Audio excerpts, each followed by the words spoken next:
Good evening and welcome to the E.H. Carr Memorial Lecture. This is the 31st year in the series of Carr lectures, and somebody in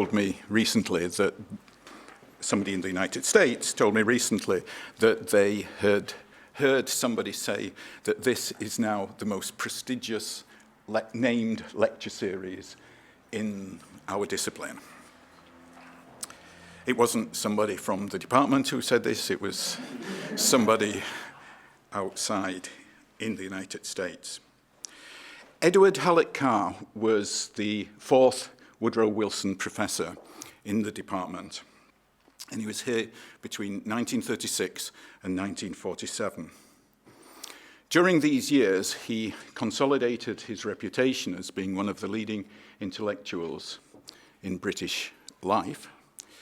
He had a tempestuous relationship with the endower of the Wilson Chair, David Davis, and the two of them came to embody the so-called debate between so-called idealism and so-called realism, and in this way came to add to the folklore of our discipline.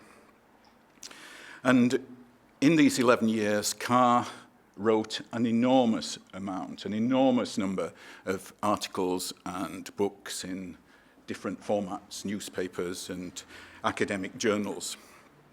And much of this still meets the test of time. Most famously, of course, for students in this discipline, his book, The 20 Years Crisis, stands out. It's never been out of print since it was first published in 1939. And every serious student of international politics and international relations has to engage with that book at some point, has, I would say, to read it at least 3 times. Carr died in 1982 at the grand old age of 90. And these lectures were the inspired idea of a former colleague, Brian Porter. The first of the lectures was in 1984.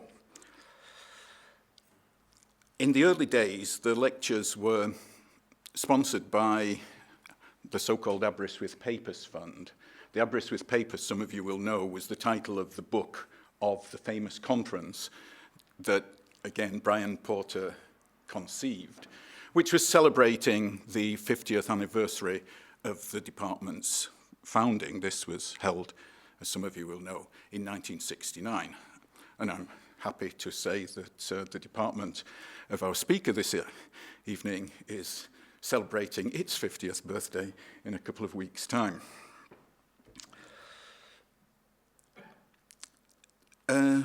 More recently, when the Aberystwyth Papers Fund diminished to zero, more recently the lecture series has been funded by the publishers Sage, who publish the journal International Relations, in which the written version of this lecture will eventually appear. And I must give my thanks to Sage for their very generous support, not only of this lecture, but also of other activities in the department.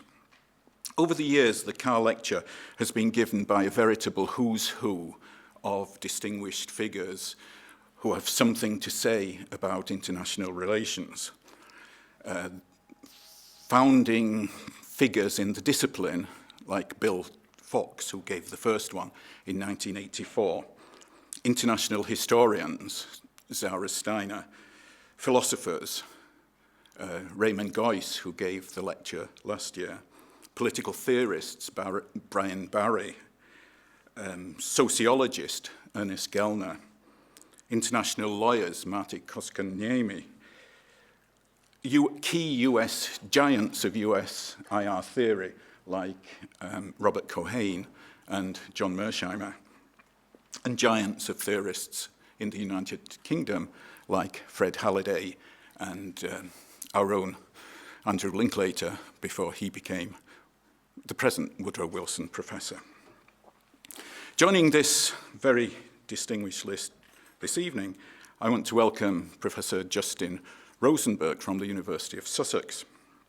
Justin has had a distinctive voice in the field for the last 20 plus years, and its distinctiveness comes from the fact that he works at the intersections of a number of different traditions of thought: international relations theory, social theory, historical sociology, and Marxist theorizing, all mixed up and combined, to use the favorite word of our speaker, all combined with his own distinctive voice, which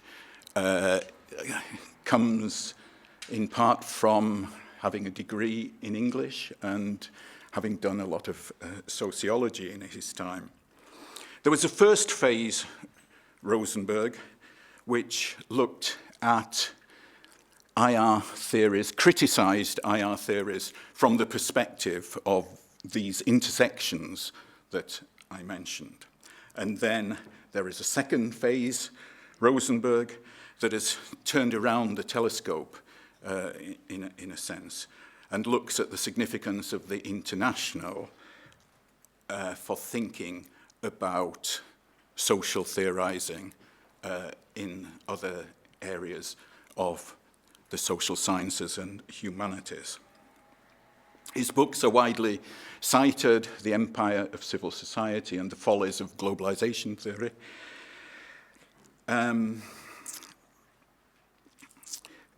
Justin began his career at LSE, moved to Sussex in 1998, and has been there since. He recently gave up being head of department. It's a real pleasure for me, because I don't know Justin very well, but I've always been very sympathetic with his work. So it's a real pleasure to have him here to talk about IR in the prison of political science. Is there a way out? Can I ask you to give a big ABBA vote of appreciation to Justin? Well done. Thank you very much.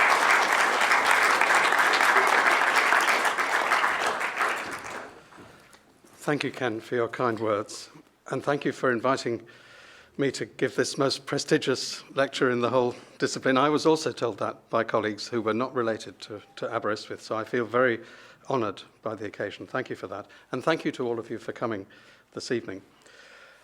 I have a rather grim image on the screen there, which in a way is the complete opposite of how I want to begin my talk this evening. Because what I really want to begin by saying is this: congratulations.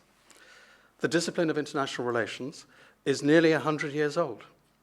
Given the unique role of Aberystwyth in this achievement, I'm sure that preparations must soon be underway for a big centenary event in 2019. I'd love to be there, because there's going to be so much to celebrate. The field of international relations today is more exciting, more diverse, more creative, and more politically engaged than ever before. It attracts growing numbers of students, and deep ongoing changes in the world order mean that the need for a discipline of IR has never been more obvious. It's a great discipline to be in.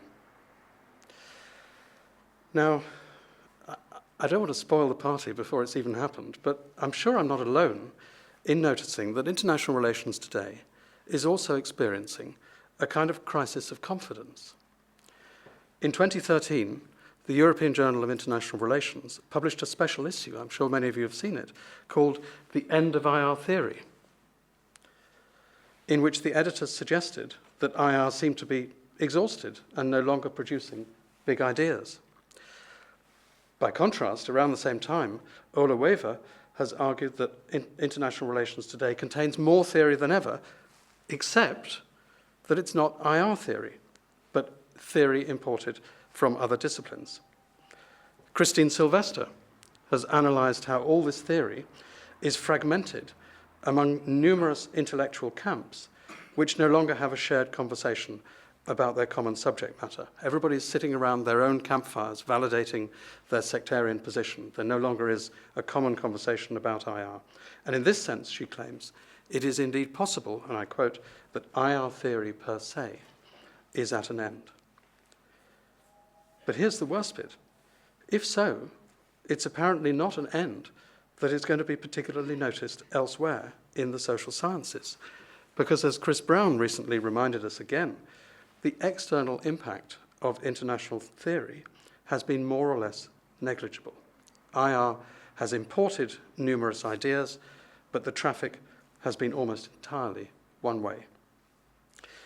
In fact, IR's disciplinary credentials are apparently so weak that in 2015, the Annual Review of Political Science actually published an article called "Should We Leave the Subfield of Leave Behind the Subfield of International Relations?"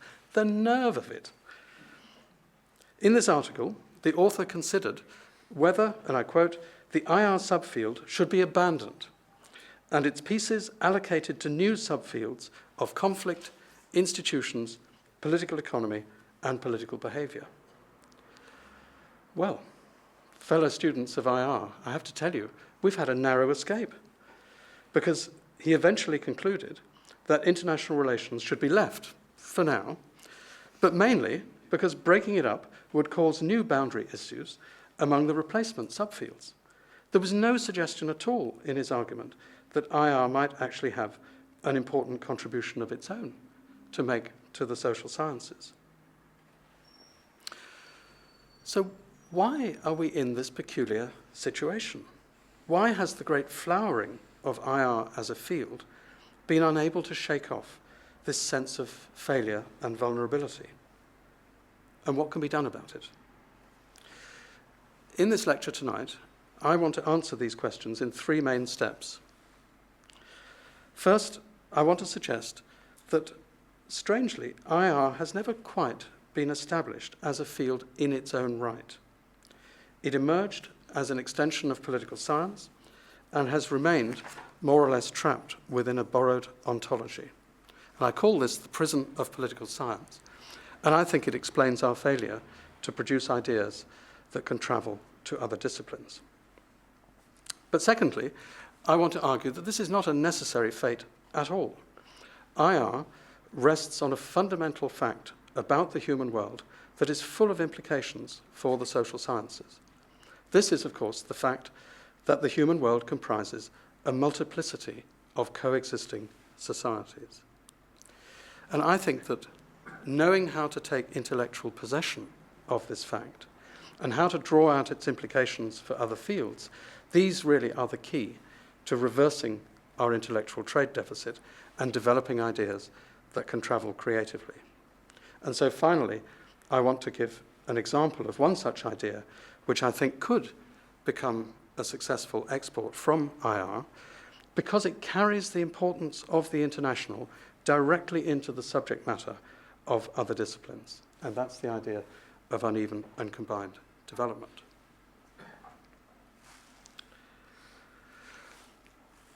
But let me start by going back to the thinker whose memory we're honouring tonight, E.H. Carr. Because one of the glories of the 20 Years' Crisis is that every time we reread this book, Carr, in effect, invites us to go back with him to the very origins of IR as a discipline and to debate with him precisely this question of what are the intellectual foundations on which the infant discipline of IR should be built. And not only does Carr provide his own answer to this question, but this answer enables us to see the prison of political science while it is still under construction. It happens about a third of the way through the book, at the start of chapter 7. And this is where Carr switches from negative critique and starts to make his own foundational moves. And it looks at first as if he gets off to a flying start. Man, he tells us in the opening sentence, has always lived in groups. Let's remove the sexism by changing man to humanity. And it then appears that Carr has gone straight for that universal fact about the social world that must be the starting point for our discipline, the coexistence of multiple social entities. Surely, if he now reflects on this, he will uncover both the distinctiveness of this object of study and its implications for social existence in general, and the disciplinary credentials of IR will be firmly established. But alas, this is not what happens next. When Carr talked about humans living in groups, his use of the plural word groups was almost incidental. He wasn't referring to the coexistence of multiple societies. What he actually meant was that humans are social animals who live together in groups of various kinds. And even this was just a means of getting to the foundational statement that he really wants to make, which is a statement about politics. Because individual humans always exist in a group, he says, one of the functions of such a group has been to regulate relations between its members. And then he immediately adds, politics deals with the behavior of men inside organized groups. Now from here, Carr goes on to add 3 further points. First, he says, in groups, people behave in both egoistic and cooperative ways. Second, although the political group, the state, is unique in being a compulsory association, it too exhibits this duality because it rests on both coercion and legitimacy. And finally, all this is no less true of international politics than it is of domestic politics. The infancy of the science of international politics lies in the fact that it has not yet come to terms with this twofold character of its subject matter. Only, says Carr, when its initial utopian hopes have been balanced by a realist analysis, only then will this new field pass out of its infancy and become a social science. Now, in one sense, it's hard to object to this chain of reasoning. After all, Carr calls this chapter the nature of politics. And the basic point that he's making is Aristotle's point that because humans live in groups, there is an irreducibly political dimension to their existence. Nonetheless, I do think there's a real problem here. Carr is supposedly laying the foundations for a discipline of international relations. But the way he does this is not to identify what premises of its own the international might uniquely contain. It is rather to extend the premises of the political into the international. And it's this that grounds IR in an ontology borrowed from political science. And to see why this is a problem, we need, I think, to reflect for a minute about academic disciplines. As we know, the study of the human world is distributed across a range of social sciences and humanities. People often lament this fragmentation, but the division of labor does bring benefits as well. If you think about it, each discipline foregrounds a particular dimension of social reality and makes it the object of an organized inquiry. It then analyzes both this dimension in itself and its wider significance for human affairs.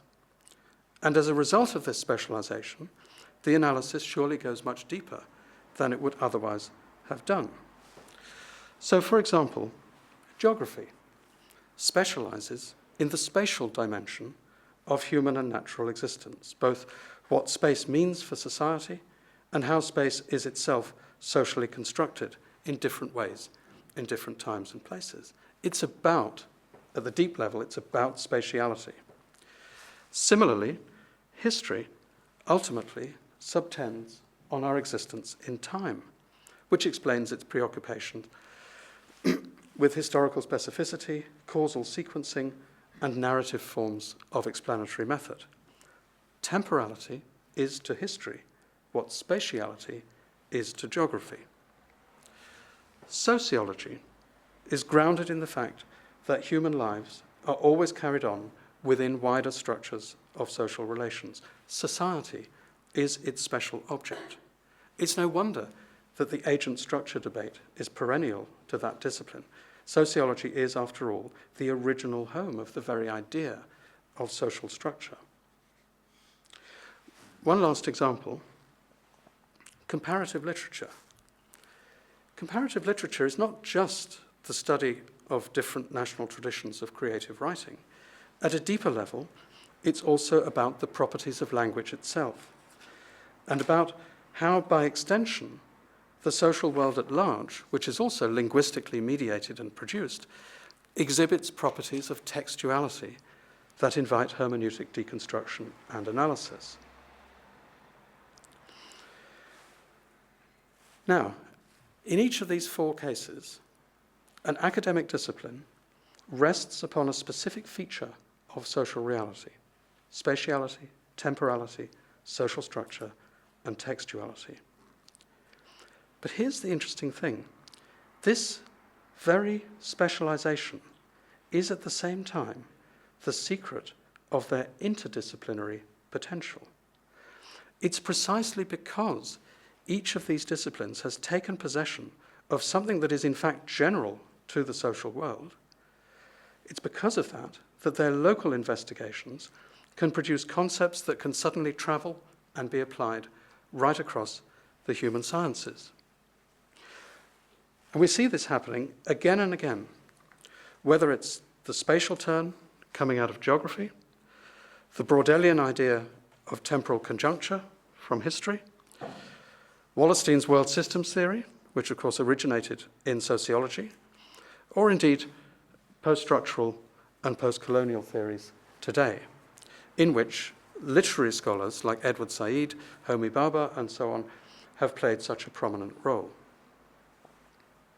In all these cases, I would say that the reason that a given discipline can speak to other disciplines and has something to say to them is precisely because it has specialized in a particular feature of social reality that is nonetheless general to the social world.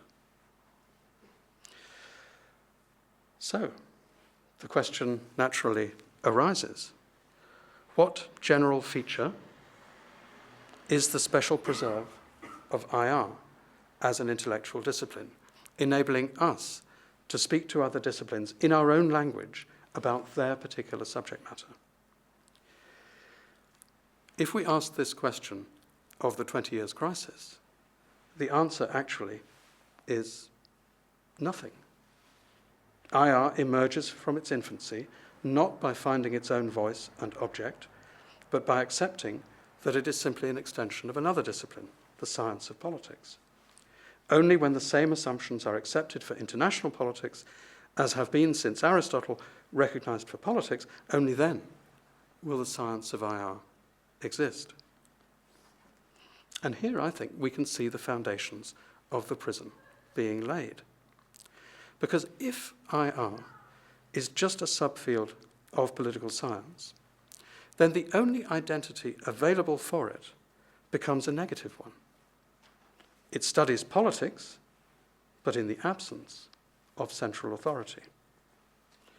And so the international itself becomes associated with the narrow version of it provided by political realism. And once that has happened, the possibility of IR producing ideas that can travel to other disciplines evaporates. As a result of this, to take in a way, an exception that proves the rule, even the work of Kenneth Waltz, who certainly did assert the distinctiveness of the international, has two characteristics deriving from this history of the foundation of the discipline which prevent it from having interdisciplinary significance. And it's one of the things that Chris Brown says in his article, what's amazing is that even someone like Ken Waltz, who is such a giant, and rightly so in our discipline, is almost unknown outside it. So what are these characteristics that prevent Waltz's work from having interdisciplinary significance? Well, the first is that he himself defined international theory as international political theory. It emphatically did not embrace a wider condition of internationality with implications beyond political science.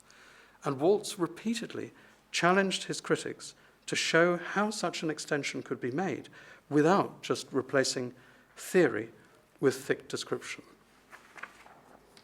And secondly, Waltz conceptualized the international famously as separate from and counterposed to the domestic realm. About that domestic social world, neorealism quite literally had nothing to say, except to note how different it was from the world of international politics that existed alongside it. So it played a huge comparative role in sharpening the definition of the international by contrast. But it did so in such a way as to cut off our understanding of the international from the rest of the social world. Now, of course, realism has not had the field of IR to itself. Numerous other approaches have rejected both the narrow statist definition of the international and the whole idea of an autonomy of geopolitics. And the sheer range of these alternatives, from liberalism, Marxism, and feminism, through to constructivism, post-colonialism, queer theory, and so on, I think accounts for much of the tremendous vibrancy of IR today. But here's the thing. How many of these challenges have replaced realism with theories of their own that are actually based on the distinctive properties of the international? How many of them have grounded the field of IR in a concept of the international itself? I think the answer is pretty much none. And I think that's because all these other approaches regard the idea of the international as part of the toxic legacy of realism. It's an understandable phobia, but I think it leads them to conclude that international affairs must therefore be shaped by other aspects of the social world and are therefore best interpreted by ideas imported from the disciplines that study those other aspects. But of course, if you declare that sociology or history or anthropology holds the key to understanding IR's subject matter, then you effectively turn IR into a subfield of sociology, history, or anthropology. The downside to IR's wonderful openness to other disciplines is that if we have no deep ontology of our own, we become, in effect, everybody's subfield. So I think we should hardly be surprised that no big ideas have travelled outwards from IR. Any such ideas would have to be about the unique importance of the international for the human world. But the realists have defined it too narrowly for this role, and the anti-realists, myself included in the past, have steered clear of the uniqueness of the international because they associate it with realist claims about anarchy and power politics, which they're determined to refute. So I call this situation the prison of political science for three main reasons. First, I think its ultimate source still lies in the continuing failure of IR to emancipate itself from political science. Second, this situation confines IR within the premises of an alien discipline, preventing it from developing freely and realizing its own potential as a viewpoint on the social world. And finally, just like in a real prison, IR can receive visits, but it cannot repay them. It can import ideas from outside, but it cannot send anything back in return. Whatever the significance of the international may be for the wider social sciences, they don't get to see it. It's locked away inside the prison.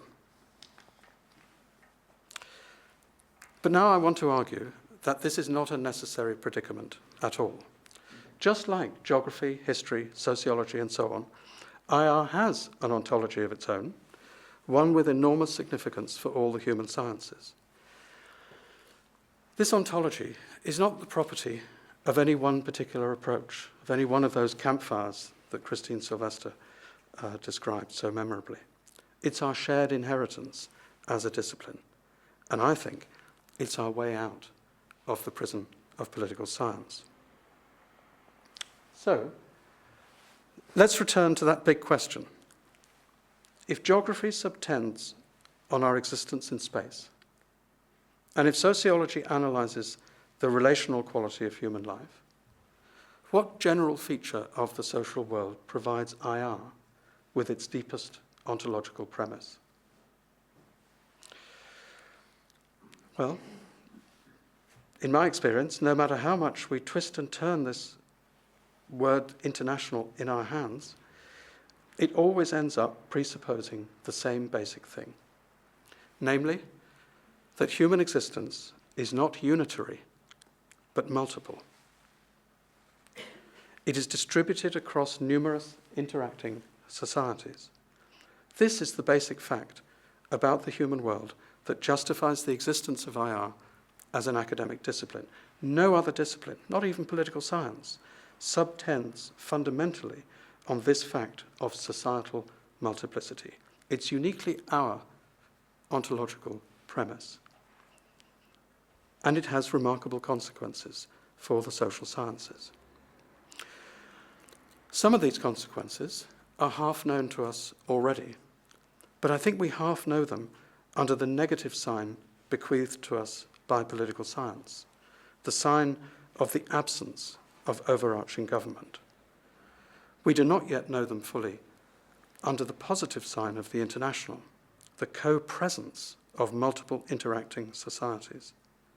And when it comes to IR finding its own voice among the disciplines, I think that switching signs makes all the difference in the world. So, what are these consequences? The first and most profound one, the one that opens the box for everything else, is this. At its highest level, the human world does not culminate in a single authority, but nor does it just tail off into empty space. Instead, it opens out into a lateral field of coexisting societies. This field of coexistence adds a whole new layer of social reality beyond the internal structures of any individual society. And the result is not simply that the human world is bigger, it also contains a whole extra kind of social phenomena, intersocietal relations, intersocietal behavior, intersocietal ethical norms, and intersocietal causality. In other words, multiplicity generates the international itself as a dimension of the social world. And clearly, it is the special remit of IR to bring this dimension into focus and construct it as an object of study. Is this just going to lead us back to realism? Well, to find out, let's unpack the other consequences of multiplicity. I think the second consequence is difference. And that's because the quantitative multiplicity of societies is also a qualitative one. Now, we know this to be the case empirically.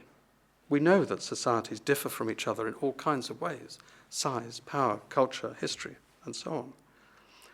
But I want to suggest that difference is a necessary consequence of multiplicity itself. The reason for this is partly that multiple societies must vary in their geographical location and are therefore differently influenced by the physical variety of the Earth itself. But difference also obtains because the distribution of social development across more than one society allows it to take different forms in different places at the same time. As we know, one of the most distinctive attributes of humans as a species is our ability to construct our social existence in radically different ways, and then for those different ways themselves to undergo historical development and change.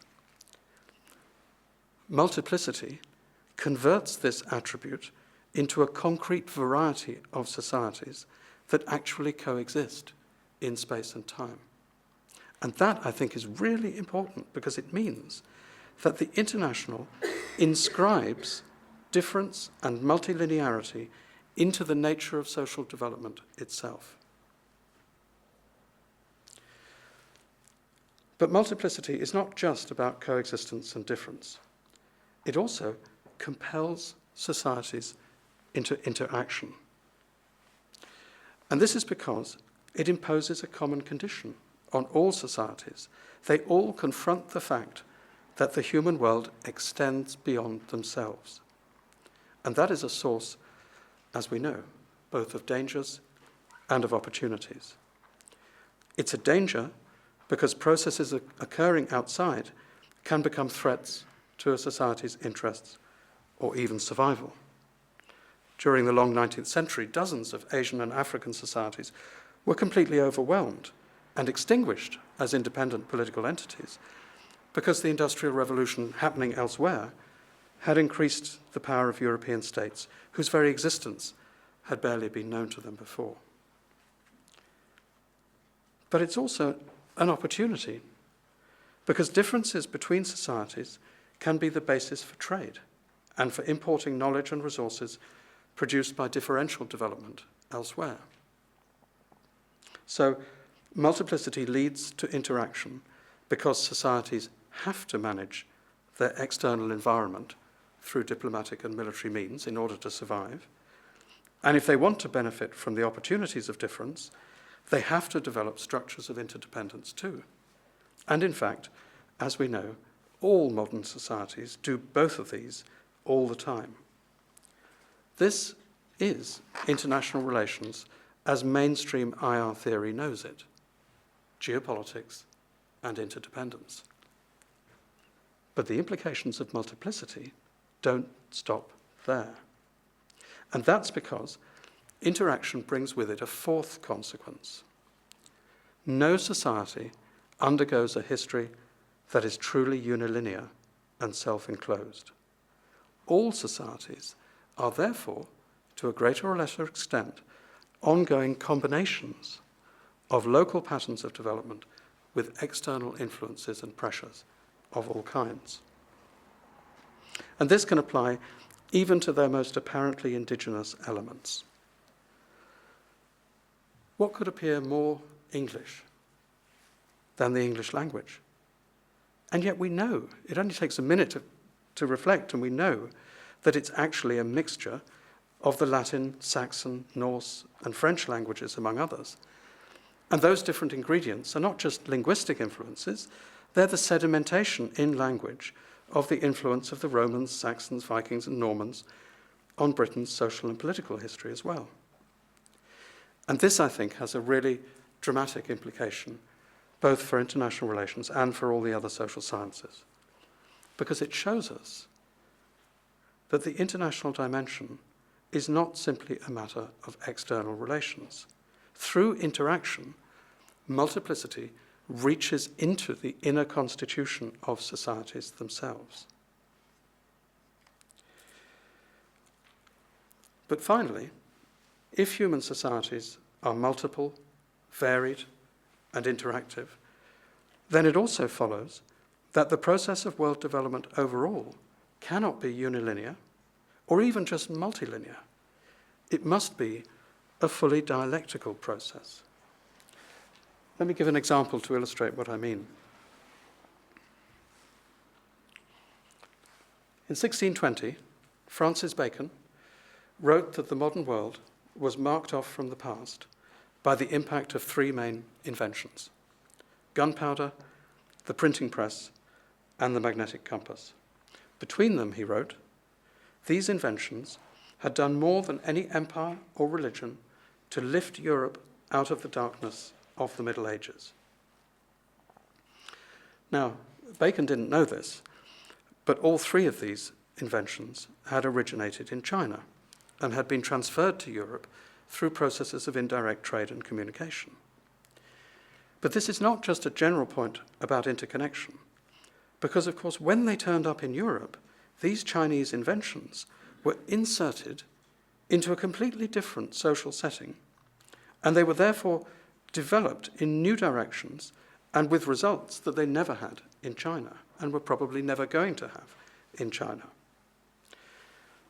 The same can be said of the transfer of classical Greek learning from the Arab world to Europe at the start of the Renaissance, or indeed of the original translation of Greek philosophy into Arabic 300 years or so before.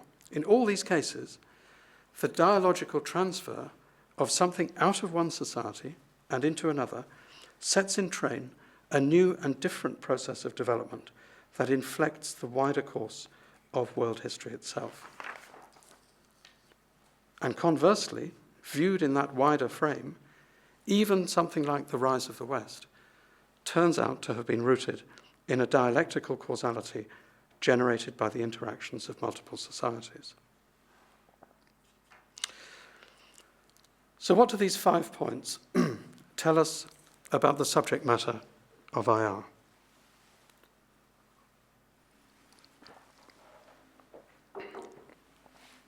I think they tell us that the international is an even bigger deal than we normally take it to be.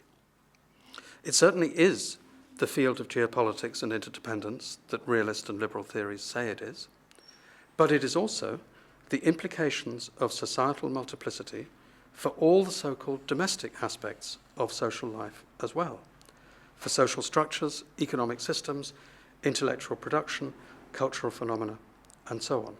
Or to put it another way, a discipline of IR should certainly try to understand what is happening in international politics, but it should also elaborate the significance of societal multiplicity for the social world as a whole. And this, I think, is our passport out of the prison of political science, because it means that we finally have something to say to other disciplines about their subject matter. Instead of only talking about the significance of class, gender, language, and so on for IR, we can also explore the significance of the international for the construction of class, gender, language, and so on as well. What's more, this is actually something that these other disciplines need and maybe even want to hear. I say that because one of the knottiest problems in the social sciences is the problem of methodological nationalism. It's a problem that goes all the way back to the classical social theorists themselves, including Marx, Weber, and Durkheim. We see it in their tendency at a deep theoretical level to conceptualize society in the singular, and in their failure, therefore, to theorize the consequences of multiplicity for social reality. From this intellectual source in classical social theory, the problem is carried forward into contemporary theory, where, as many writers from Theda Skocpol to Zygmunt Bauman to Ulrich Beck have observed, it continues to hamper social analysis. In his book, Intimations of Postmodernity, Zygmunt Bauman quails at the thought of what it would take to overcome this problem. Modeling the intersocietal space, he says at one point, is a harder challenge than anything the sociologists tried to grasp intellectually in the past. But I think that we in IR ought to have the solution to this. And that's obviously not because we're any more intelligent than the sociologists. It's simply because societal multiplicity happens to be the general feature of the social world that is specific to us as a discipline. Because it's been locked up inside political science, it hasn't been available to other disciplines in a form that they could use. As a result, the international has been, in effect, the missing piece of the jigsaw of the social sciences. But if we can reground IR in its own ontology of multiplicity, that piece can finally be put back into place. Now, of course, for that to happen, we now need ideas that operationalize all this, ideas that make the international exportable to other disciplines by showing its importance for their subject matter. I can think of at least one such idea that we already have, and that's the theory of uneven and combined development.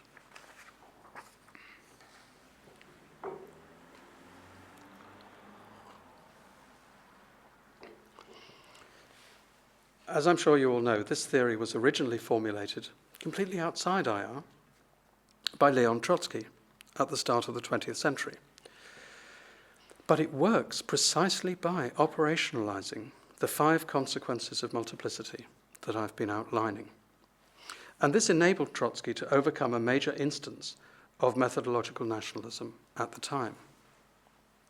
Let me first explain what I mean by that, and then go on to say how this theory reimagines the international in a way that carries its significance beyond the discipline of IR.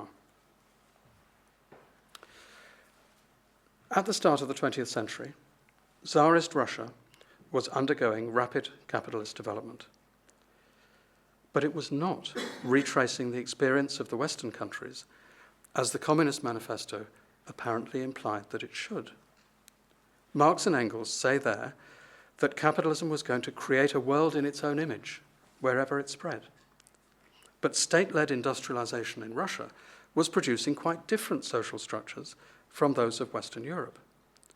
And since the Russian Marxists drew their worldview from the manifesto, this meant that they were increasingly left without a coherent political analysis or strategy. And this is the problem that Trotsky solved by arguing that modern world development is not unilinear, but rather uneven and combined. So let's see how he did this. He began, in effect, by invoking the first 2 consequences of multiplicity. Because what Trotsky meant by unevenness was that capitalism had emerged into a world of coexisting societies of different kinds and levels of development. Next, he argued that this unevenness produced a mixture of dangers and opportunities that intensified international interactions. On the one hand, the growing power of capitalist states imposed a geopolitical whip of external necessity onto all other societies. If they could not reproduce this new kind of power of industrial capitalist societies inside themselves, they would be consumed by the European empires, as indeed, of course, most of them were. On the other hand, this same historical unevenness gave them a paradoxical opportunity too, which Trotsky called the privilege of historic backwardness. And I always need to say at this point that when he uses the term backwardness, he means it as a chronological category, coming later to a process that has already begun. He doesn't mean it as a kind of imputation of stupidity or kind of primitive behavior. So he's talking about latecomers to a process of industrialization that has already begun elsewhere. And the privilege that he sees them obtaining through their latecoming is that they did not have to retrace the slow, haphazard development of the pioneers. They could import its latest technological and financial results from outside because they were coexisting with other societies who had already advanced further down that road. And in this way, coexistence and difference among societies created the possibility of accelerated development among latecomers such as Russia. But it also meant that these latecomers would not become copies of the pioneer societies. After all, Russian Tsarism had no intention of transforming itself into a British-style constitutional monarchy, let alone a copy of Republican France. On the contrary, Tsarism was importing foreign inventions and resources in order to shore up its own survival. The result, therefore, was not repetition, but combination, or as Trotsky called it, combined development. Elements of modern capitalist society were being grafted onto a semi-feudal social structure to produce a unique hybrid of the old and the new, in which the original sequence of developmental stages that was apparently being imitated was in fact being compressed and even reordered in various ways. Now, what Trotsky was discovering here, I sometimes think without fully realizing it, was the difference that societal multiplicity was making to the history of capitalist world development. But what he certainly did realize was that as a result of this difference, the overall shape of that history was dialectically altering as well. Now, Trotsky referred to this big picture as the social structure of humanity. And he argued that it did not comprise a homogeneous world of capitalist states that were just at different stages of a uniform development. It wasn't just a multilinear world. Instead, East-West interactions had produced peculiar social structures in the catch-up societies, making them paradoxically closer to anti-capitalist revolution than were the advanced Western societies where Marx had expected the first revolutions to occur. In this way, the International, conceived here as uneven and combined development, had dialectically transferred the trigger of world revolution away from the Western countries. This was an outcome that Marx's largely unilinear theory could not have foreseen. But Trotsky's analysis now transformed it from a baffling contradiction into an enabling condition of political action. Now, I'm not actually a Trotskyist, and I never have been a Trotskyist. But as an international theorist, I can't let go of this idea of uneven and combined development. And that's because its inner logic is the exact inverse of E.H. Carr's in the 20 Years' Crisis. Carr, you remember, argued from the nature of politics to the nature of the international. Trotsky's idea, by contrast, is all about how deeply the fact of the international can reshape the dynamics of political development and change. And by inverting the direction of the analysis in this way, it looks to me like the kind of big idea that could be exported from IR into the other social sciences. After all, the world today is full of striking instances of combined development. The largest, in every sense, is surely China, a country that endured a whip of external necessity so intense and prolonged that they call it the century of humiliations. Using the privilege of historic backwardness, Chinese industrialization is now occurring on an even more accelerated, compressed scale than other late developers before it. And like others before it, Chinese combined development is also producing a peculiar hybrid social formation. Capitalist industrialization, organized by a semi-feudal czarist monarchy, was weird enough. But capitalism presided over by a communist state is surely the weirdest, most paradoxical combination so far. But of course, it's far from being the only one. In Saudi Arabia, a tribal system of politics has been grafted onto an industrializing society, so that the state, which owns the wealth of society, is itself the property of a 7,000-strong extended family of princes. The forcing together of different kinds of society doesn't come much more extreme than that, and yet a significant chunk of the world's energy supply rests on this peculiar political hybrid, and the events of 9/11 showed just how unstable this hybrid could be. Meanwhile, in Iran, a theocratic revolution that has no precedent in Shia Islam, let alone in the textbooks of Western social theory, has been locked in a confrontation with the great powers over its use of advanced nuclear technology. Islamic Republic, the very name, announces the fusion of traditional and modern elements. I think that because we live with these examples every day, we forget how truly peculiar they are. Their existence could never be explained by internal development alone. International pressures and opportunities have created these hybrids and woven them into the social structure of humanity.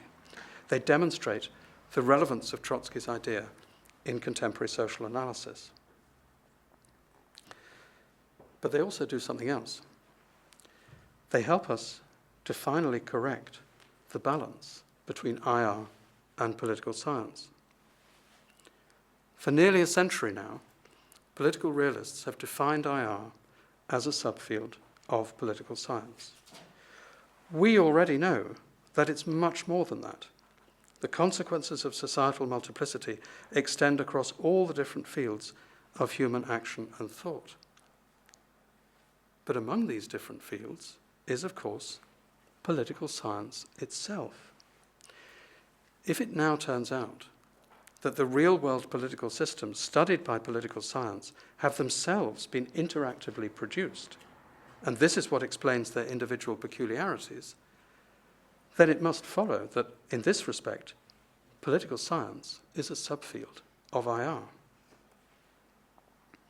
The point is worth savouring, but we shouldn't press it in an imperialistic way, because, of course, the logic of my argument about academic disciplines is that all disciplines are subfields of all the others with regard to the particular aspects of social reality that those others have made their own. All of them should be both importers and exporters of ideas. The anomaly of IR was that it was only an importer, and that was because it had not found an independent foundation of its own, but was locked up inside political science. Let me end by pressing this argument one step further, using an example from comparative literature. Trotsky notes at one point that Russian thought, like the Russian economy, developed under the direct pressure of the higher thought and more developed economies of the West. That sounds at first like an awfully mechanical formula, but I think it doesn't have to be. It could be the first step in an extension of uneven and combined development from the social sciences and into the humanities. There, it could provide a framework for uncovering the international history of ideas and of cultural production in particular. And I think a brilliant example of what this might mean has been provided by a Brazilian writer called Roberto Schwartz.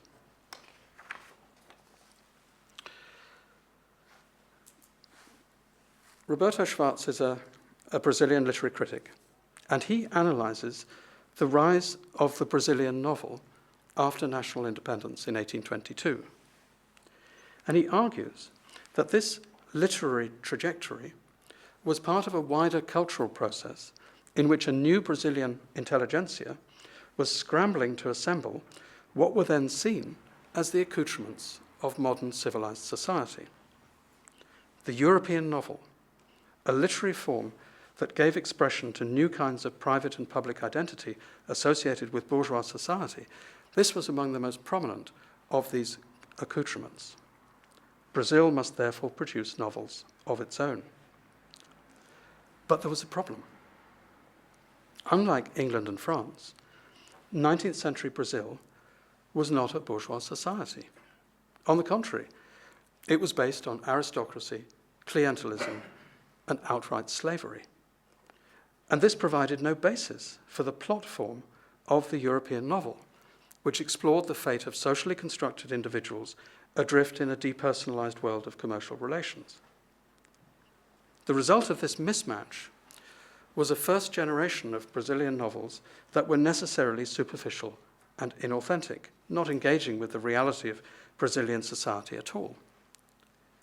The real history of the Brazilian novel, says Schwartz, began only later, when both the plot form and the narrative voice of the novel were redesigned by the next generation of writers. Only then could the plot form and the narrative voice of the novel begin to express both the different production of individuals in Brazil and the different inner meaning of European ideals, like equality and liberty and so on, when they were transferred or transplanted into Brazilian society. And the result of this, says Schwartz, was not just that it produced some great novels, though it clearly did that. It was also a further development of the literary form of the novel itself, which expanded its possibilities beyond the European originals that had been so slavishly copied at the start of the process. What I find so striking here is that this example rediscovers in the sphere of cultural production exactly those consequences of multiplicity that lie at the heart of IR's social ontology: the coexistence and variation of multiple societies, the pressures and opportunities that this creates, which lead to interaction, the innovation of new forms which emerge from the process of hybridization, and then finally, the dialectical structure of the overall process itself. What Schwartz has reconstructed here is an episode in the uneven and combined development of the novel as a modern literary form. But of course, what goes for the novel will surely also go for music, film, architecture, even clothing fashions and cookery. In fact, there's an international relations of just about everything, just like there's a spatiality and a sociology and a politics of just about everything. And that's because societal multiplicity, like spatiality, social structure, and politics, is a general feature of the human world. So its effects will be found in all these different aspects of human life. Applying uneven and combined development in these other fields will enable them to incorporate the international in a much more explicit and successful way, but it will also enrich our conception of the international itself as we follow its causality into one area of life after another. Schwartz's analysis of the 19th century Brazilian novel, I think, is as much a case study in international relations as is John Mearsheimer's critique of Western policy in the Ukraine. Both of them explore the consequences of societal multiplicity for a particular aspect of the human world.